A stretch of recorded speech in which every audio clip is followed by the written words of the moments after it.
Supreme court ने Hindenburg research के आरोपों पर सेबी की जांच में दखल देने से इनकार किया है। 3 जजों की बेंच ने अदानी समूह पर हिंडनबर्ग रिसर्च के आरोपों से जुड़े मामले में फैसला सुनाया है। अदालत ने सेबी को 22 मामलों की जांच सौंपी थी, जिसमें 2 की जांच बाकी है। न्यायालय ने सेबी को 3 महीने में लंबित जांच पूरी करने का निर्देश दिया है। अदानी समूह को बड़ी राहत देते हुए उच्चतम न्यायालय ने बुधवार को कहा कि वह नियामकीय व्यवस्था के दायरे में नहीं आ सकता और हिंडनबर्ग की रिपोर्ट या ऐसी कोई भी चीज अलग से जांच के आदेश का आधार नहीं बन सकती। अदालत ने कहा कि सेबी आगे बढ़ेगा और कानून के अनुसार अपनी जांच जारी रखेगा। शीर्ष अदालत ने कहा कि यह साबित करने का कोई आधार नहीं है कि सेबी ने कदम उठाने में ढिलाई बरती। इसके अलावा अदालत ने कहा कि वर्तमान में मामले को सीबीआई को स्थानांतरित करने का कोई आधार नहीं है। फैसले में आगे कहा गया है कि सरकार और सेबी शॉर्ट सेलिंग पर हिंडनबर्ग की ओर से लगाए गए कानून के उल्लंघन के आरोपों, यदि कोई हो, की जांच करेंगे और इस मामले में कानून के अनुसार कार्रवाई की जाएगी। उच्चतम न्यायालय ने केंद्र सरकार और सेबी से नियामकीय ढांचे को मजबूत करने के लिए विशेषज्ञ समिति की सिफारिशों पर विचार करने को कहा है। उच्चतम न्यायालय ने अदानी हिंडनबर्ग मामले में विशेष जांच दल (एसआईटी) से जांच कराने से इनकार किया है।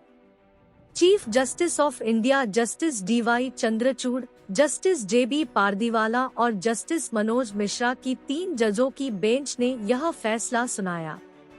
प्रधान न्यायाधीश ने कहा कि सेबी को एफपीआई और एलओडीआर नियमों पर उसके संशोधनों को रद्द करने का निर्देश देने के लिए कोई वैध आधार नहीं है।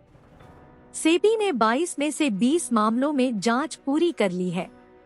अदालत ने कहा, सॉलिसिटर जनरल के आश्वासन को ध्यान में रखते हुए हम सेबी को अन्य 2 मामलों में 3 महीने के भीतर जांच पूरी करने का निर्देश देते हैं।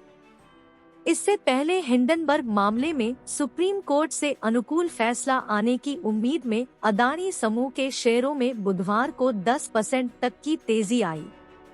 10 शेयरों के समूह में अदानी एनर्जी सॉल्यूशंस सबसे अधिक 10% तक चढ़ गया, जबकि अदानी टोटल गैस 8% और एनडीटीवी के शेयर 7% की बढ़त के साथ कारोबार करते दिखे।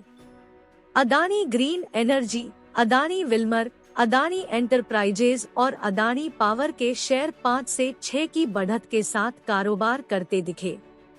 अहमदाबाद स्थित समूह प्रमुख कंपनी अदानी पोर्ट्स के शेयरों में 3% की वृद्धि दर्ज की गई।